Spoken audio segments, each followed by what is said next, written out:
ఈ రోజు బాజాప్తా హైదరాబాద్ మీద 144 సెక్షన్ అక్టోబర్ 27 తేదీ మొదలుపెట్టి 2024 నవంబర్ 27 వరకు 28 వరకు 144 సెక్షన్ మన కిషన్ రెడ్డి గారు ఏం మాట్లాడలేదు.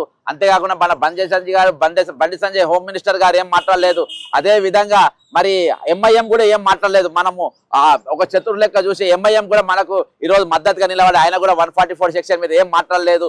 కాబట్టి ఆయన మనోడు ఏం మాట్లాడొద్దని చెప్పి ఈరోజు బాజాప్తా చెప్తున్న పరిస్థితి ఈరోజు. అంతేకాకుండా మరి 600 చదరపు కిలోమీటర్లో ఉన్నటువంటి హైదరాబాద్ను ఈరోజు 2000 చదరపు కిలోమీటర్కు దాని వైశాల్యాన్ని పెంచి ఈరోజు జిహెచ్ఎంసీ పరిధిని పెంచుతా ఉన్నారు. కానీ దాన్ని కూడా మీరు ఏమనద్దు, ఈరోజు బ్రహ్మాండంగా పెంచుతా ఉన్నారు. దాన్ని పెంచుకుంటా పోని అక్కడ ఉన్నది మన ప్రభుత్వం. దేనికోసము ఇదంటే యూనియన్ టెరిటరీ కోసము, దీన్ని యూటీగా మార్చనికి అని చెప్పేసి ఈరోజు మరి దీని మీద ఈరోజు ప్రతిపక్షాలు దీని మీద గొంతెట్టడం కానీ ఈరోజు ప్రతిపక్షాలు దీనికి మాట్లాడడం కానీ ఇయాటి వరకు 144 సెక్షన్ ఎందుకు పెట్టామో కానీ ఈరోజు బీజేపీ కానీ కాంగ్రెస్ కానీ బీఆర్ఎస్ కానీ ఎంఐఎం కానీ సిపిఐ కానీ సిపిఎం కానీ ఎవరు కూడా ఈ 144 సెక్షన్ మీద ఇయాటి వరకు అడిగారు.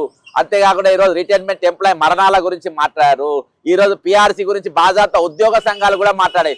ఉద్యోగ సంఘాలు ఏంటి, ఒక ఉద్యోగ సంఘం మన శివాజీ మన శ్రీనివాస్ ఏలూరు శ్రీనివాస్ అనేటువంటి మీద ఈరోజు ఖమ్మం జిల్లాల భూముల కేసులు ఉన్నాయంట. ఛార్జ్ షీట్ వేస్తే జైలుకు పోతాడంట.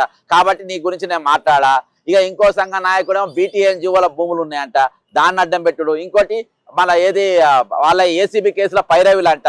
ఈరోజు వాళ్ళని అడ్డం పెట్టుకొని ఈరోజు వీళ్ళంతా వ్యవహరిస్తూ ఉన్నారు. ఈరోజు ఉద్యోగ సంఘాలు మాట్లాడకుంటే ఈరోజు బాజాప్తా ఈరోజు ప్రభుత్వం వ్యవహరిస్తూ ఉంది.